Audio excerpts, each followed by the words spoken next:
Pergunta, sem medo de ser feliz. Quem está perdido? Aceita Jesus, meus irmãos.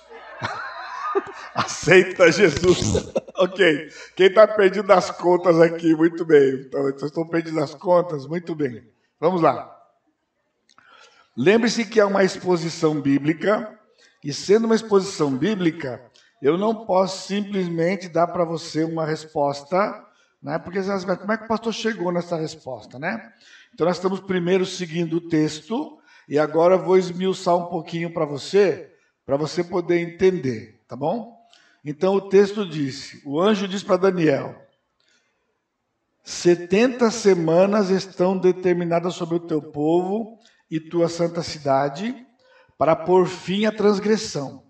Então ele disse, do dia que sair a ordem para restaurar Jerusalém, 490 anos, isso seria o maior. Porém, ele dividiu em 3 partes, 7 mais 62 e mais 1.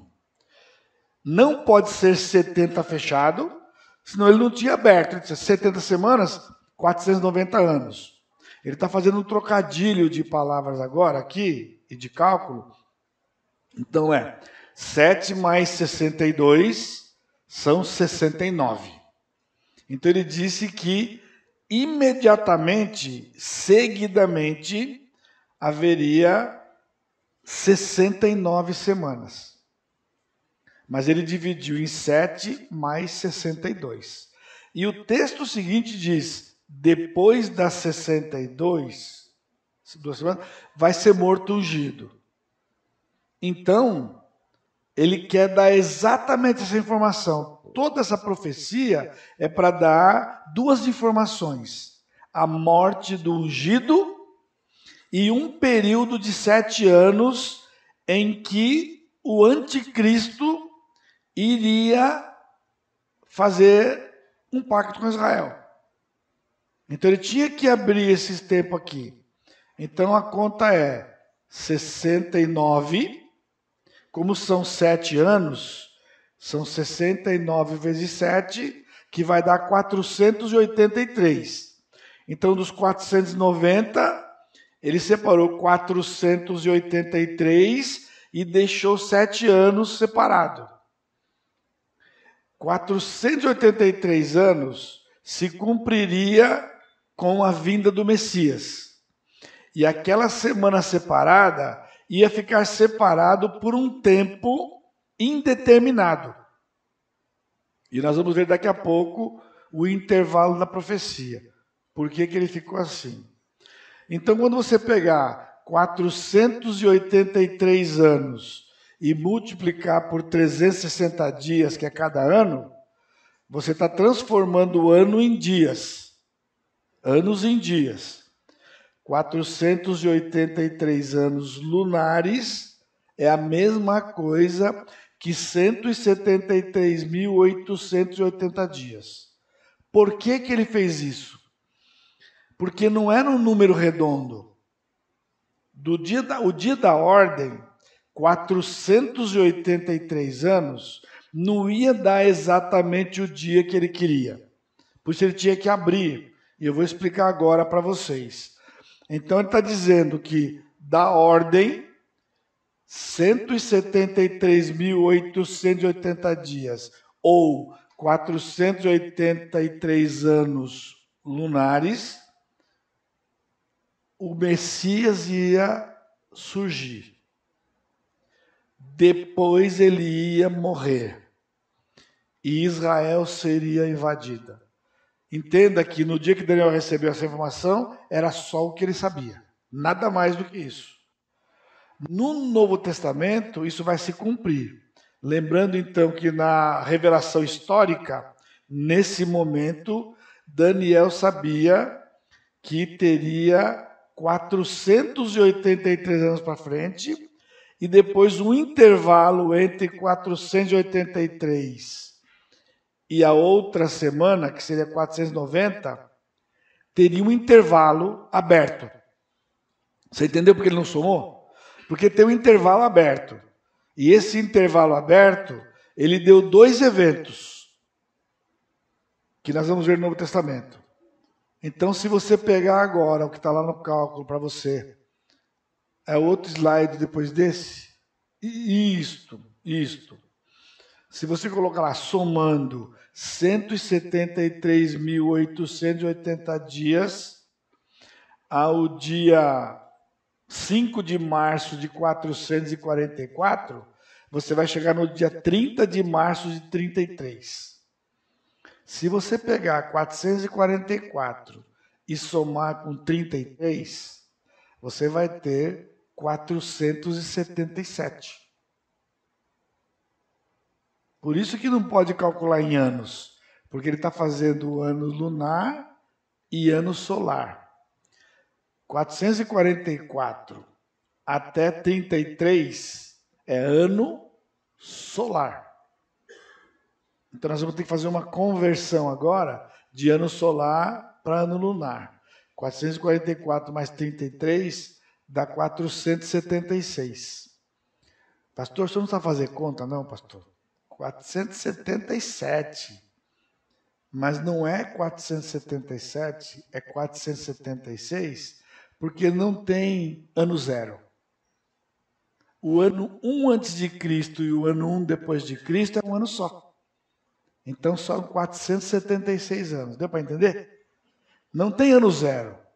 Aliás, essa questão do nascimento de Jesus, a gente pode até falar sobre esse domingo com mais detalhes, né? O calendário foi alterado para o nascimento, depois do nascimento de Cristo, mas isso não aconteceu no dia que ele nasceu. Isso aconteceu 600 anos depois, que o imperador pediu para o monge fazer o cálculo do calendário a partir do nascimento de Jesus. Por pesquisas arqueológicas, este monge entendeu o dia que Cristo nasceu e estabeleceu como ano 1. O ano 1 depois de Cristo e antes de Cristo era o que estava para trás, que é o que nós conhecemos hoje. Descobertas posteriores, descobriu-se que ele estava equivocado com respeito a essa data. Por quê? Descobriu-se um documento com a data da morte de Herodes. E Herodes morreu 4 anos antes de Cristo. Agora, como que Herodes pode morrer antes de Cristo quando ele quis matar Cristo? Então entendeu-se que ele se equivocou na data.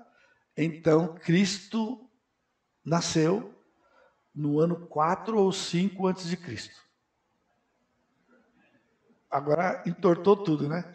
Se estava entortado, agora entortou de vez, né?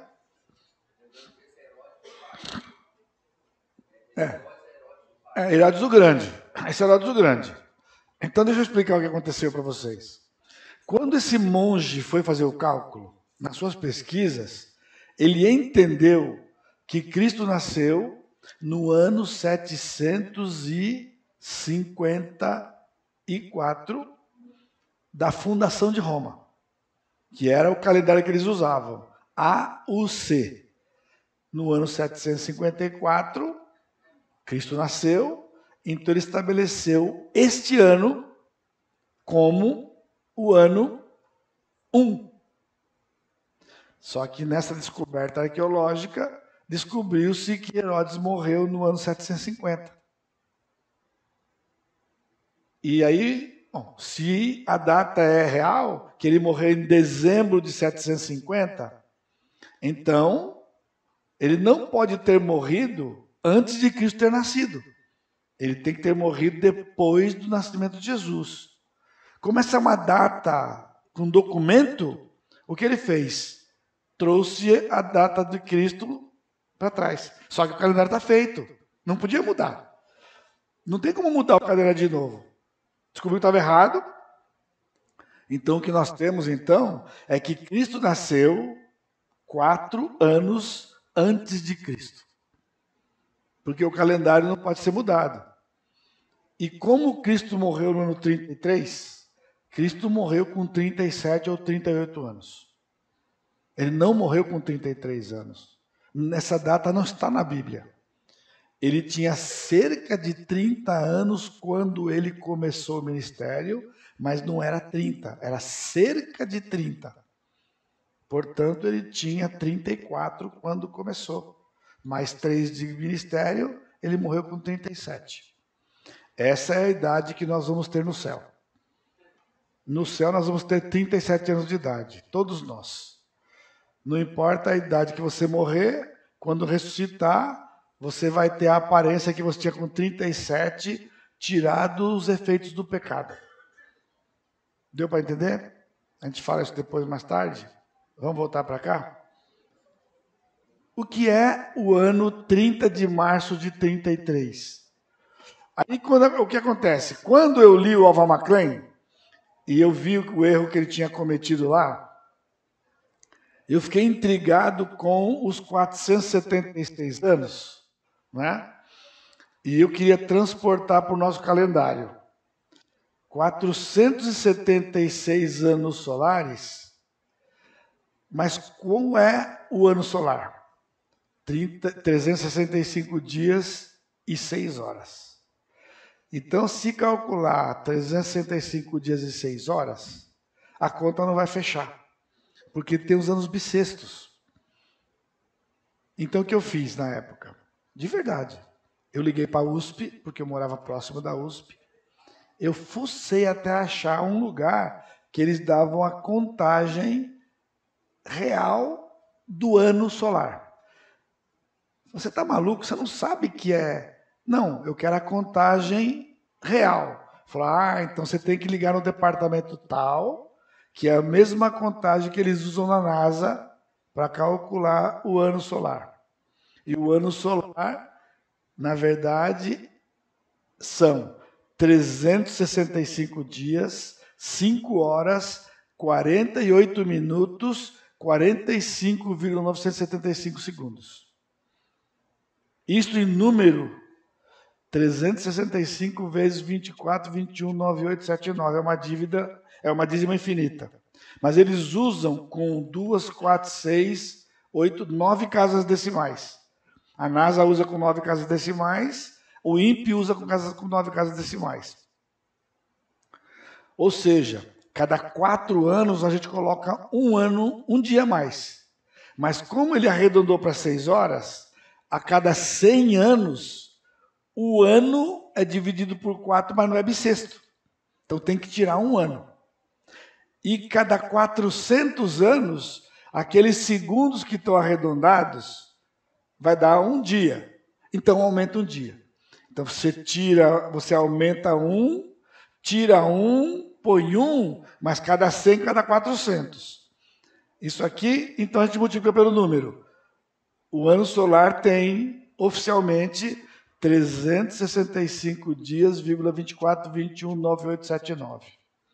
Então, se você pegar 476 e multiplicar por esse número, você vai chegar a 173.855 dias. Então, faltam 25 dias para a profecia, que eram 173.880. Como a ordem saiu no dia 5 de março, você soma com 25, vai chegar no dia 30 de março de 33. Então, no dia 30 de março de 33, Cristo entrou na entrada triunfal. Novidade, era uma segunda-feira, não era domingo. Portanto, não existe domingo de Ramos. Domingo de Ramos é uma tradição católica que os crentes abraçaram. Tanto que toda a igreja evangélica comemora uma semana antes da Páscoa o domingo de Ramos. Mas o domingo de Ramos não existiu, porque Jesus entrou em Jerusalém numa segunda-feira. Agora, como é que o senhor sabe que foi segunda, não foi domingo?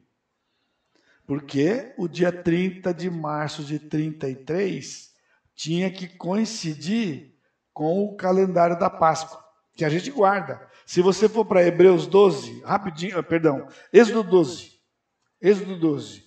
Eu estou dando para você algumas dicas do que é uma exposição bíblica. Ou seja, toda afirmação tem que ter uma prova na Escritura. Eu estou dizendo que Cristo entrou em Jerusalém na segunda-feira e não no domingo. Veja lá.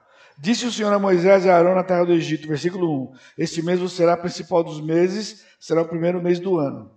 Falai a toda a congregação de Israel dizendo, presta atenção, aos 10 dias deste mês, cada um tomará para si um cordeiro segundo a casa dos pais, um cordeiro para cada família. Aí ele diz, versículo 6, e o guardareis até o 14º dia, e todo ajuntamento da congregação de Israel o imolará no crepúsculo da tarde.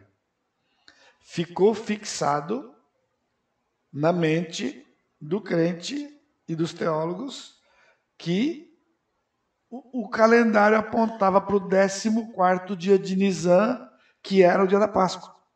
Só que o texto diz que no 10º dia tinha que ir lá no rebanho, escolhia um animal sem defeito, tirava do rebanho e alimentava esse animal até o 14º dia e sacrificava o animal. Portanto, quando Cristo veio, o ponto não era a morte dele no 14º dia. Era o dia que ele foi separado para morrer. E o dia que ele foi separado para morrer foi a entrada triunfal, que era o 10º dia. Segunda-feira era o 10º, terça-feira o 11º, quarta-feira o 12º, quinta-feira o 13º e sexta-feira o 14º. Então não pode ser domingo, tem que ser segunda. O 10º dia de Nisan no ano que Cristo morreu tem que ser segunda porque ele morreu na sexta. Se ele morreu na sexta, o 10º dia era segunda-feira. Agora, nós temos algumas coisas para poder colocar para você. Então não tem domingo de Ramos e também não há silêncio na última semana. Se você ler os comentários sobre a última semana de Jesus, qual é a visão clássica? No domingo ele entrou em Jerusalém, na segunda ele amaldiçoou a figueira, na terça ela estava seca, na quarta ninguém sabe, é um dia de silêncio, na quinta ele comeu a Páscoa com os discípulos e na sexta ele morreu. Está escrito em todo o livro de teologia que na quarta-feira ninguém sabe o que aconteceu. Ou seja, um erro leva a outro. Agora, se você fizer o cálculo bíblico de Daniel, na segunda ele entrou em Jerusalém, na terça ele amaldiçoou a figueira, na quarta ela estava seca, na quinta ele comeu a ceia e na sexta ele morreu. Exatamente no texto. Eles puseram para trás um dia e ninguém sabe o que aconteceu na quarta-feira. Se você ler o texto, ele dá exatamente o que Cristo fez cada dia. Enfiaram uma quarta-feira lá para poder coincidir com o domingo de Ramos, que a Igreja Católica colocou. Deu para entender? Cristo entrou em Jerusalém numa segunda-feira, ele foi separado para morrer. Tanto que os discípulos começaram a gritar Hosana e falaram, manda calar. Jesus disse, se eles se calarem, as próprias pedras clamarão. Então, a cronologia foi, segunda entrada triunfal, terça amaldiçoou a figueira, quarta ela estava seca, quinta a última ceia e sexta a crucificação. Daniel 9:2 informa que Daniel entendeu lendo Jeremias. Ele estava lendo Jeremias e ele entendeu que eram 490 anos. Mas por que 490 anos? Olha o que nosso Deus fez. Oi? O cativeiro 70 anos, mas o que tem a ver os 70 com 490? É o que ele vai explicar agora. Quando Daniel entendeu os 70 anos, ele estava lendo Jeremias em duas referências, que era 25, 6 de 1 a 11, de 6 a 11, e 29, 10. Porque ele fala que eram 70 anos do cativeiro. Mas em 2 Crônicas 36, eu vou ler com vocês, 2 Crônicas 36, verso 21, nós temos uma informação fundamental para entender esse processo todo. 21. Para que se cumprisse a palavra do Senhor por boca de Jeremias, até que a terra se agradasse dos seus sábados. Todos os dias da desolação repousou até que os 70 anos se cumpriram. Por que 70? Porque Israel transgrediu o ano sabático por 490 anos. O que era o ano sabático? 6 anos você planta, no 7º ano a terra descansa. No 6º ano dou colheita dobrada, no 7º ela descansa e começa de novo. Israel não podia plantar no 7º ano, tinha que deixar a terra descansar. E o povo descobriu que se fizesse todo ano, ele teria 8 colheitas no ano, numa semana. Entendeu o que eu estou dizendo? Em 7 anos, em vez de fazer as 6 colheitas que o Senhor disse, e daria dobrado no 6º para cobrir o 7º, Israel fazia direto e ele tinha 8 colheitas a cada 7 anos. E simplesmente tocou a vida. Mas o Senhor estava fazendo uma conta. Quando deu 490 anos que Israel estava transgredindo essa lei, o Senhor levou Israel para a Babilônia e a terra descansou de uma vez só. Literalmente cresceu o mato, porque ela tinha que descansar. Agora, irmãos, pense comigo. Uma lei de descansar a terra levou o Senhor a levar o seu povo para uma outra terra 70 anos. Porque o solo é do Senhor. Levítico capítulo 25 diz: o solo é meu. Por isso essa questão que nós temos com respeito a como nós tratamos o solo é importante para Deus, porque a terra é dele e o solo é dele. E ele falou: vocês desobedeceram a lei? Tudo bem, vocês vão ficar lá 70 anos e a minha terra vai descansar. E a terra descansou por 70 anos. E então, quando está acabando esse período, e Daniel está vendo a nação não arrependida, o Senhor veio e disse: tem 490 para frente. Vocês transgrediram 490 para trás, eu disciplinei o povo por 70 anos, então agora tem 490 para frente, sendo que 483 o Messias vem. Então agora ele disse: aquele Messias que viria um dia, já não é mais um dia, é exato nos 483 anos lunares. E ele veio e entrou em Israel. E quando você ler os textos de Lucas e o texto de Mateus, Jesus no dia da entrada triunfal, ninguém estava esperando Jesus. Ele disse: se conheceras esse dia de hoje, mas está agora oculto aos seus olhos. E ele faz uma profecia para mais 37, que é outro ano 70, que é quando Israel é invadido pelos romanos no ano 70 e é espalhado para o mundo inteiro. Deus é organizado, irmãos. Para nós sabermos onde ele está trabalhando, então ele trabalha de maneira organizada. Para a gente saber. Essas coisas são para nós sabermos. Agora, lembra que ele disse que ia morrer o Messias e o povo ia ser invadido?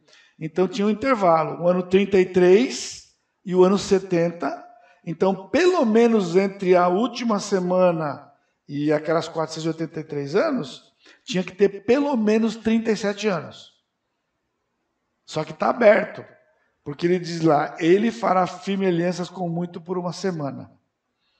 Portanto, a última semana só vai começar quando o anticristo fizer um pacto com Israel. Amanhã de manhã nós vamos começar falando sobre o arrebatamento. Então, um equívoco. Se o arrebatamento é hoje, a tribulação não começa amanhã. Esse é um equívoco pré-tribulacionista e um equívoco dispensacionalista. Se o arrebatamento é hoje, a tribulação não começa amanhã. O arrebatamento é hoje, a tribulação começa no dia que o anticristo fizer um pacto com Israel, de acordo com Daniel 9:27. Aí começa a contar 7 anos. Exatos 7 anos lunares, 2.520 dias, e Cristo vem no Monte das Oliveiras. Restaura Israel, julga as nações e entra no milênio. Dias exatos. 2.520 dias dividido em duas partes de 1.260. Porque se ele tivesse dado 2.520 dias, não sobrava um. Porque em 1.260 dias ele vai dizimar o povo e a terra. Uma praga mata 1/4 da população. E a outra 1/3. Essas duas pragas vão matar metade da população do mundo. 4 bilhões de pessoas vão morrer em 2 pragas das 21. Na tribulação. Que nós vamos ver amanhã, provavelmente de noite. Então, Daniel é importante porque essas informações só estão no livro de Daniel. Só estão no livro de Daniel. Agora veja, se você está olhando lá, Israel transgrediu o descanso sabático desde o ano 1095. Desde o ano 1095, que foi logo depois de Davi, no caso ali entre Saul e Davi, até 605, eles não deixaram a terra descansar. Agora eu vou levar vocês para um outro texto, rapidinho, que é um bônus também, que não está no que você pagou. Salmo 126. Quando o Senhor restaurou a sorte de Sião, ficamos como quem sonha. Então a nossa boca se encheu de riso e a nossa língua se de júbilo. Então entre as nações se dizia, grandes coisas o Senhor tem feito por eles. Com efeito, grandes coisas fez o Senhor por nós, por isso estamos alegres. Isso aqui é versículo de casamento, né? Você sabe, né? Os convites de casamento, sai esse versículo aqui, né? Grandes coisas fez o Senhor por nós, por isso estamos alegres, vamos nos casar. Alguns anos depois, divorcia. Não tem problema, mas citar o texto. Mas veja o versículo 4. Restaura, Senhor, a nossa sorte como as torrentes do Neguebe. Os que com lágrimas semeiam, com júbilo ceifarão. Quem sai andando e chorando enquanto semeia, voltará com júbilo trazendo seus feixes. Esse texto tem sido usado em desafios missionários, falando de que a colheita aqui é o missionário que vai sofrer no campo, mas o Senhor vai garantir a colheita. Com todo respeito, meus irmãos, isso aqui não tem nada a ver com missões. Nada. Isso aqui é o cumprimento quando o povo de Israel voltou. Quando Israel voltou para Jerusalém, depois de 70 anos, eles encontraram aquilo infestado de mato. De mato até o teto. Tenta imaginar a Boa Vista, se ficar 70 anos sem alguém pôr a mão aqui. Não corta grama, não faz nada. Deixa crescer mato. 70 anos. Aí quando o povo voltou, o povo agora tinha que plantar. O que eles tinham que fazer? Eles tinham que arar a terra, eles tinham que derrubar aquele mato todo. E então, por que a terra estava daquele jeito? Por causa do nosso pecado, porque nós não deixamos a terra descansar, ficamos lá, e agora nós temos que cortar tudo, arar e plantar. Ele disse, vocês vão fazer isso andando e chorando, mas eu vou garantir a colheita para vocês. Eu vou dar comida para vocês, porque vocês são o meu povo. E aí você vai ver a história de Neemias e de Esdras. Quando eles voltam para a terra, que eles tiveram que conquistar a terra de novo e limpar tudo, cumpriu-se esse texto aqui. Esse texto é cumprido na volta do cativeiro, depois de 70 anos de disciplina, É assim que a Escritura é, irmãos. Fazer uma aplicação você pode fazer, mas você não pode fazer uma aplicação sem fazer a interpretação. A interpretação desse texto não é missões. A interpretação é escatologia. Se você quer aplicar para o missionário, interpreta, diz para o povo o que é o texto e fala, assim também, quando o missionário... Agora, o que tem a ver com os 70 anos? O que tem a ver com a dificuldade que ele tem quando ele vai pregar o evangelho? Não tem nada com o texto. Isso é forçar o texto. E assim o crente não aprende a Escritura. Por isso, o valor da exposição bíblica. Quando você expõe aqui, os cânticos do degrau de romagem aqui, né? Esses cânticos, todos eles são pós-cativeiro. Eles iam para Jerusalém cantando estas coisas. E se lembrando de quando o Senhor trouxe o povo de volta, nós ficamos como quem sonha. Daniel, no capítulo 6 que nós pulamos, todos os dias ele orava 3 vezes por dia numa janela que ele mandou construir com direção para Jerusalém.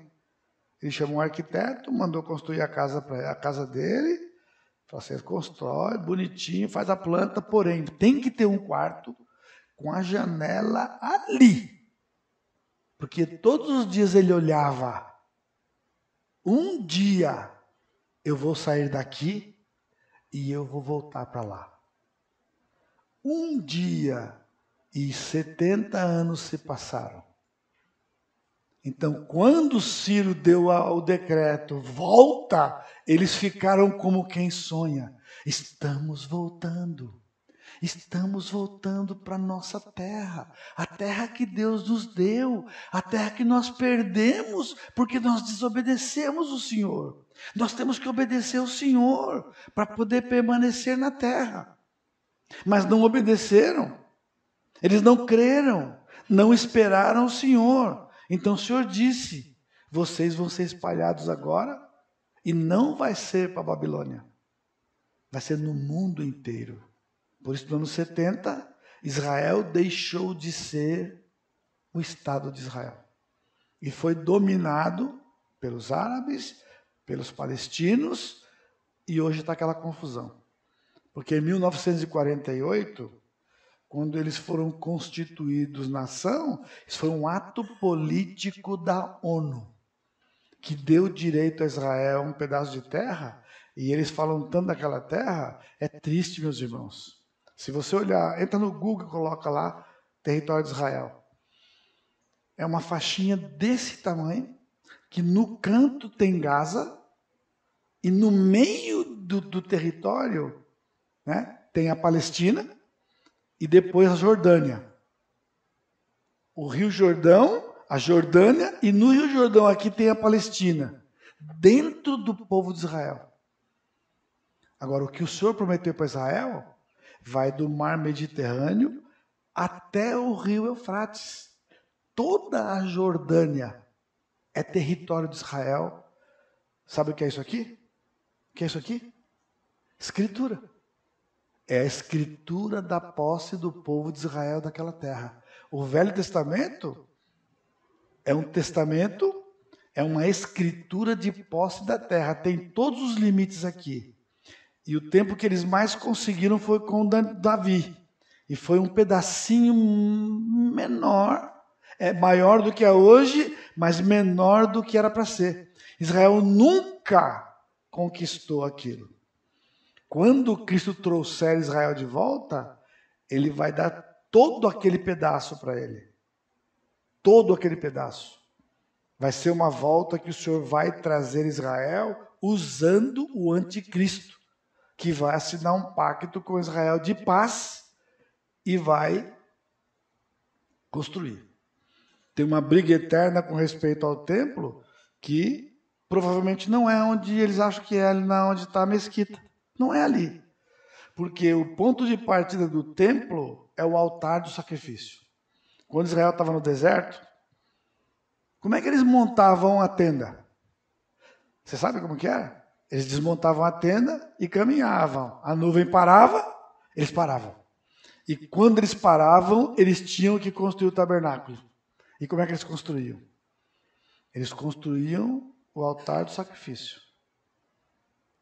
O altar está aqui. Pegava um dos chifres, ele marcava a medida e construía o templo. Construía o tabernáculo. O tabernáculo tinha uma medida exata de um dos chifres do altar. Portanto, a questão não é onde o templo é onde o altar é. E esse altar é o Senhor que vai dizer onde é. Porque Israel não tem a menor noção onde era aquele altar. Quando Cristo trouxer Israel de volta, o anticristo, ao trazer essa paz, ele vai dizer, e o povo de Israel vai saber, é aqui o altar. Agora é só seguir a escritura e constrói o templo, e o templo vai ser construído. Só que ele vai ser destruído de novo. Os judeus não sabem disso, porque estão longe de Deus. Ele vai ser destruído de novo na tribulação pelo anticristo. E ele vai ser reconstruído no milênio. Agora, por Jesus. E definitivamente. E os sacrifícios vão voltar durante aqueles 1000 anos. Nós não sacrificamos hoje porque não tem templo. E nós vamos ver isso. Se Cristo não voltar, talvez domingo de manhã ou na nuvem. Ensinado pelo próprio Senhor Jesus.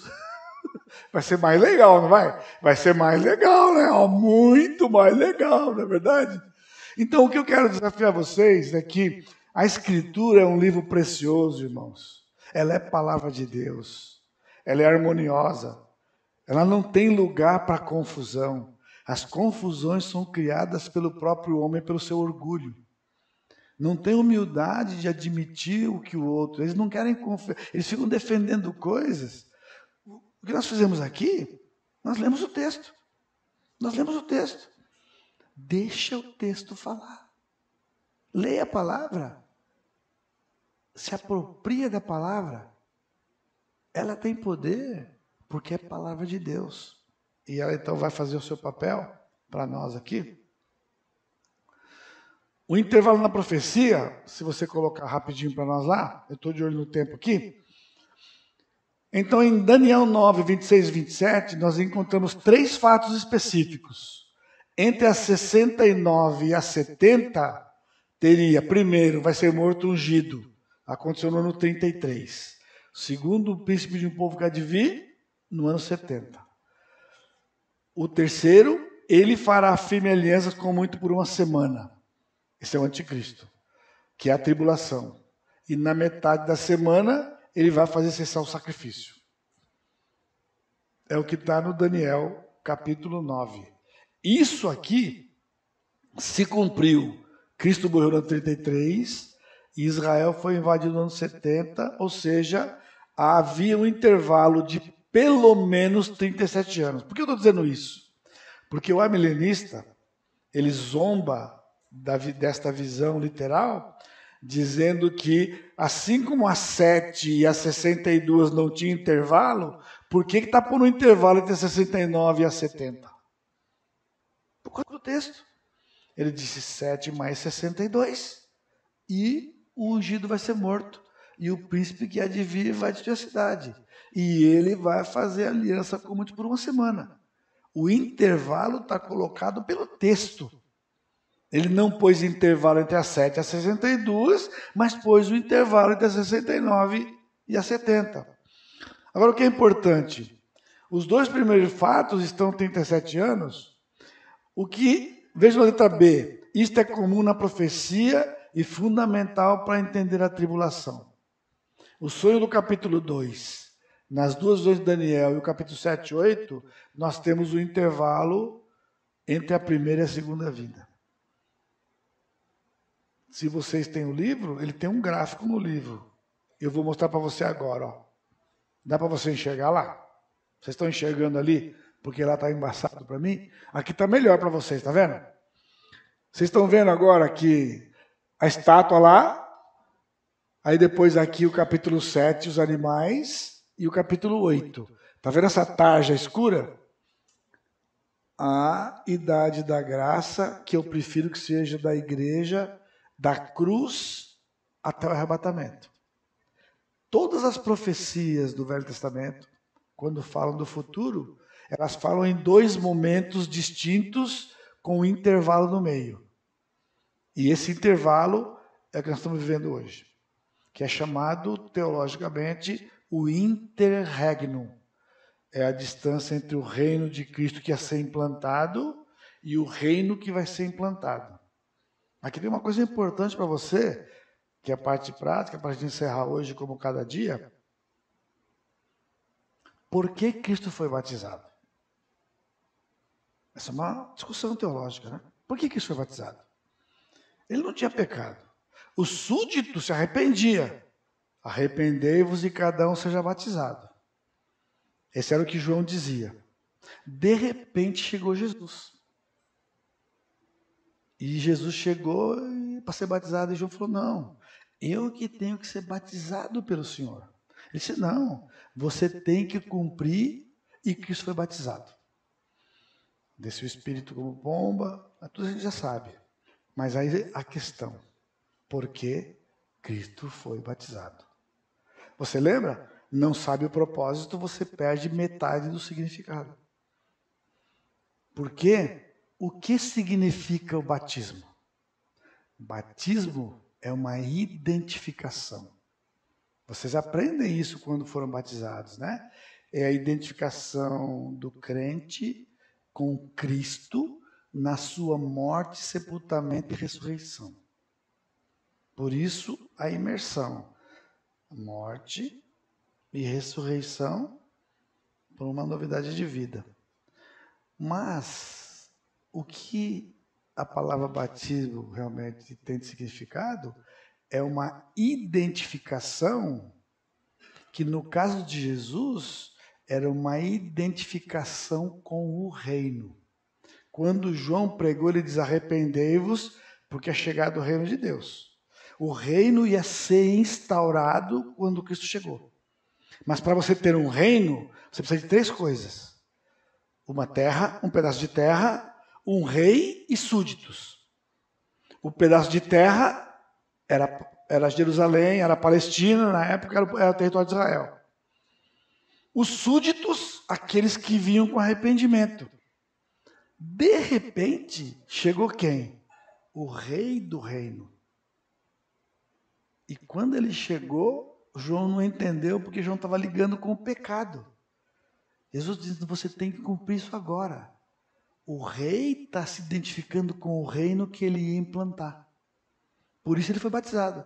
Ele foi batizado porque ele se identificou com o reino que ele ia implantar. Porém, passados um tempo, o que foi que os judeus disseram? Nós não temos rei, senão César. Ou seja, havia uma terra, havia um rei, mas não tinha súdito. Israel rejeitou o Senhor. Então, ele adiou o reino para a sua segunda vinda. E ele começou o que é chamado o entre-reino. Ele inaugura a igreja em Atos 2 e vai fechar com o arrebatamento. Ele abre em Atos 2 e fecha no arrebatamento. E então, ele estabelece o reino na sua segunda vinda. Por isso, há um equívoco de missões, porque o pessoal diz que vamos pregar Cristo, vamos evangelizar, porque quando a gente evangelizar o mundo inteiro, Cristo volta. Então a gente vai antecipar a volta dele. Isso não existe, pessoal. Jesus disse que o dia está marcado. Não tem como antecipar. E detalhe, esse texto de Mateus 24 não tem nada conosco. Está escrito, este evangelho do reino vai ser pregado no mundo inteiro. O evangelho que nós pregamos hoje, irmãos, não é do reino. É o evangelho das boas novas. Cristo morreu, foi sepultado, ressuscitou ao 3º dia. Ele está sentado à destra de Deus e vai voltar para nos buscar. Esse é o evangelho. O evangelho do reino foi o que João pregou e o que Jesus pregou. Arrependei-vos porque é chegado o reino de Deus. Então, este evangelho vai ser pregado na tribulação. Porque ao final da tribulação, Cristo vem, Israel inteiro vai se converter, então haverá uma terra, um rei e súditos. E ele implanta o reino, que é o reino milenar. É exatamente isso que o Senhor deixou para nós. Por isso é importante entender o batismo de Jesus e, detalhe, a identificação do crente quando ele é batizado não é só com a morte, sepultamento e ressurreição de Jesus. Por isso que os crentes têm dificuldade de ficar na igreja e quando tem disciplina. Porque, na verdade, é uma identificação do crente com o corpo. Naquele momento que você estava na água, você estava dizendo para quem estava ali, eu estou me identificando com Cristo na sua morte, sepultamento e ressurreição, e estou me identificando com vocês. Eu creio no que vocês creem, eu sigo o Cristo que vocês seguem, e nós somos um corpo. É isso que significa o batismo na água. Por isso que ele tem que ser por imersão, porque a imersão era a identificação. Quando João pregou sobre isto, ele não tirou do nada.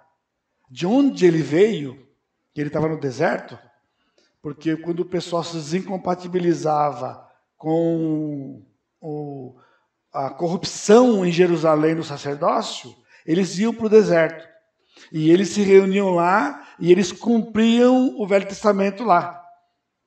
Então, quando alguém chegava e queria fazer parte daquele grupo, eles eram batizados. Eu não quero mais o que acontece em Jerusalém. Eu quero o que acontece aqui. Eu sou daqui. E ele era batizado. Por isso João apareceu batizando. Inclusive, do Velho Testamento, quando um prosélito ele queria seguir o povo de Israel, que era um gentio, seguir Israel era um prosélito, havia um rito de auto-imersão. Ele estava dizendo, o Deus de Israel é o meu Deus. Aconteceu com Ruth. O teu Deus é o meu Deus. Aonde você for, eu vou. E onde você vai ser sepultada, eu vou ser também. Que era a terra de Israel, o lugar do sepulcro daqueles que pertencem ao Senhor. Então essa identificação tem em todo lugar. E quando João estava lá e ele disse, e os fariseus vieram, ele disse, raça de víboras, quem vos impeliu a fugir da ira vindoura? Porque destas pedras o Senhor pode levantar filho de Abraão. Que pedras? Que pedras? Não eram pedras comuns do chão. Era o resto daquele altar que Josué deixou quando ele passou o Rio Jordão. Que quando Josué atravessou o Rio Jordão, ele fez 2 monumentos, um dentro do leito do rio e um do lado do território que eles iam ocupar. O Senhor disse 12 pedras no meio do rio e 12 pedras lá fora. Quando então eles atravessaram, a água veio e cobriu aquele monumento. Aquele monumento é Israel que saiu do Egito. E aquele monumento de fora é Israel entra na terra. Aquelas pedras representavam Israel. E João disse, destas pedras o Senhor tem filhos de Israel, levando para Josué. Aquela passagem do Jordão, por isso aquele mandamento, ele falou que as gerações futuras iam saber do que tinha acontecido. Eu estou dizendo para você que a escatologia liga tudo isso. Tudo isso fica ligado, aquelas passagens soltas, né? Por que aquele monumento? Por que o outro? Por que 2, um no meio, o outro lá? Israel ficou sepultado. Aquele Israel idólatra do Egito. O Israel que entrou na terra era o povo de Deus. E esse memorial ficou e foi se deteriorando com o tempo. E nos dias de João, por que ele batizou naquele lugar? O Rio Jordão, pessoal, vem do norte ao sul. Qualquer lugar do Rio Jordão podia batizar. Mas ele foi batizar naquele lugar próximo de Jericó, onde eles atravessaram. Para poder relembrar o povo. E essa era uma aliança com o Senhor. O rei vai voltar. E nós vamos reinar com o Senhor. Israel vai ser súditos com o Senhor no reino. Amém? Então tem bastante coisa para você mastigar, dormir, descansar. Amanhã vai dar para você chegar aqui cedo, né? Porque tem mais para a gente ver agora o que é o arrebatamento. Nós vamos só terminar amanhã cedo, mostrando que lá no livro de Isaías tem uma profecia em 61, que entre uma palavra e outra, Jesus colocou 2000 anos. Porque ele disse o que cumpriu no dia dele e o que vai cumprir quando ele voltar. Entre uma palavra e outra. Quando ele citou Isaías 61, ele disse, essa palavra se cumpriu hoje. A que você acabou de ouvir. Aquele não citou, vai cumprir na segunda vinda. Tem 2000 anos entre uma palavra e outra. Portanto, o intervalo na profecia não é uma posição teológica. É a realidade da Escritura. Amém? Pastor, Deus abençoe, irmãos.